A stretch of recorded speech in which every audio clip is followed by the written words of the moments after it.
Extraordinary young people. These are students from Parkland, Florida, who attended the school where the mass shooting took place 2 weeks ago.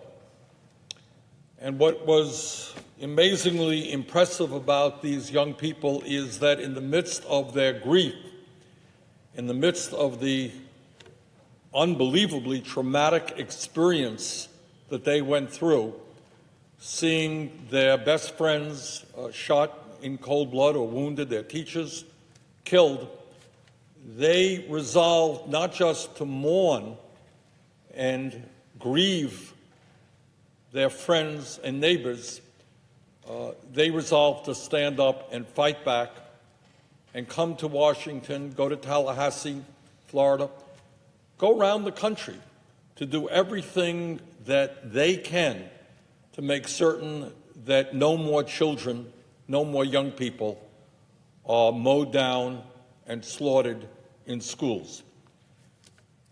Mr. President, nobody thinks that the issue of gun safety is going to be an easy issue to solve. There are literally hundreds of millions of guns throughout this country. There are 5 million assault weapons throughout this country today. And tragically, there are many thousands of people, I expect, in every state in this country who are walking our streets, who are at their wits' end emotionally, who are suicidal, and who are homicidal. And many of those people have access to guns and guns of mass destruction. Mr. President, I think that in some respects, the slaughter at the high school in Parkland, Florida, was kind of the straw that broke the camel's back. Several months ago, the American people were stunned to see some very sick person in Las Vegas break a window and start mowing down people, killed some 58 Americans, wounded 500 people within a period of a few minutes. And that comes on top of Sandy Hook.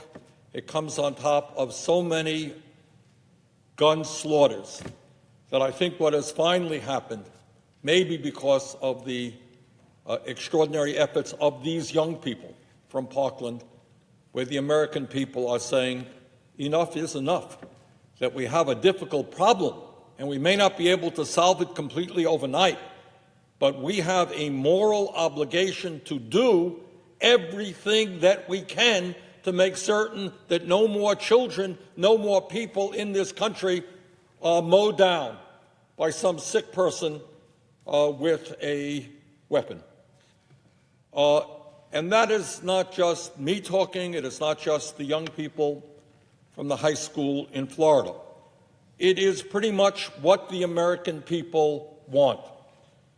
And Mr. President, let me refer you to a couple of polls that were conducted fairly recently. Quinnipiac poll was done on February 20th, just a few weeks ago. And this is what that poll showed. It showed that 97% of the American people support universal background checks. Not a radical idea. What the American people are saying, what gun owners are saying, is we should keep guns out of the hands of people who are not responsible and should not own guns. Universal background check almost universally supported by the American people. In that same Quinnipiac poll, 83% of the American people indicated support for a mandatory waiting period for all gun purchases. You don't want somebody who's angry, who's upset, who had something terrible happen, to go running into a gun store, buy a gun, and then go out using it. 75% basically want the Congress to address the issue of gun violence and to start taking action. 67% of the people polled by Quinnipiac support a nationwide ban on the sale of assault weapons. And they believe, and I believe, that assault weapons are designed as a military weapon to kill human beings. That is what those weapons are designed to do. And I believe, and have believed for 30 years, and a majority of the American people believe, that we should end the sale and distribution of those weapons. That was a Quinnipiac poll. A CNN poll done more recently, just a few days ago, February 25th. 70% of the American people want stricter gun laws. And this is the highest number that CNN has registered way back since the Brady Bill was passed in 1993.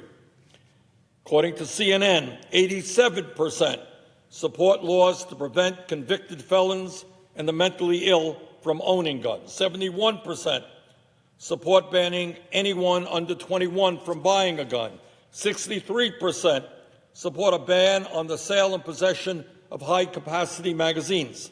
57% support an assault weapons ban. 56% say that stricter gun laws would reduce gun-related deaths. So, Mr. President, we have a difficult issue which is not going to be solved overnight. Nobody thinks that it will. But the American people are demanding that we have the courage to stand up to the NRA and finally take some action which will move us in the right direction. And let me just suggest some of the ways that I believe we should go forward in a bipartisan way. Once again, the American people believe, I believe, universal background checks. And that means, among other things, ending the so-called gun show loophole.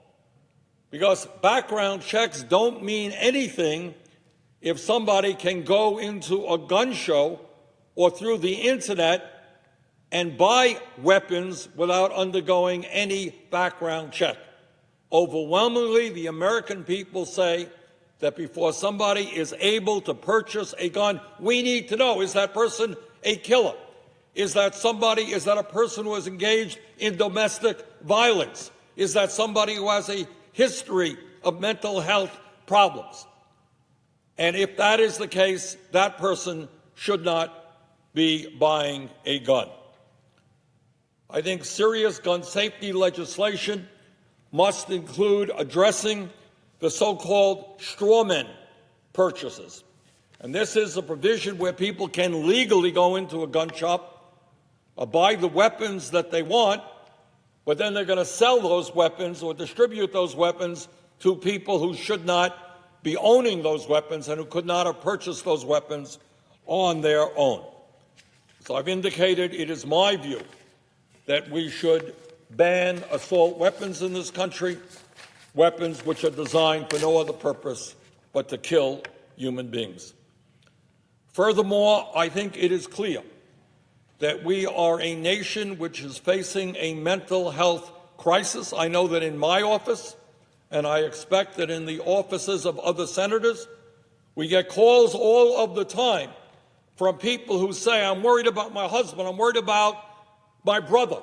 He's at his wit's end. I don't know what he's going to do to himself or what he's going to do to somebody else. And we have been searching for mental health treatment, but we cannot find anything that is available now or that we can afford. And I believe we should be moving forward to pass legislation which says that any American who is suffering today from a mental health crisis should be able to get the mental health care they need now, not 2 months from now, because 2 months from now may be too late.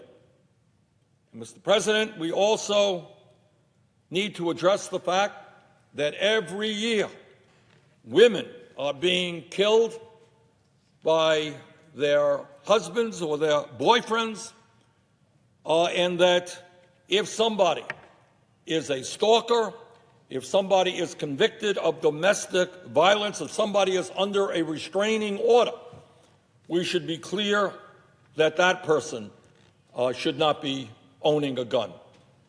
And that this is just some of what I think needs to be done. But, Mr. President, we are at a moment when the American people have had it up to here.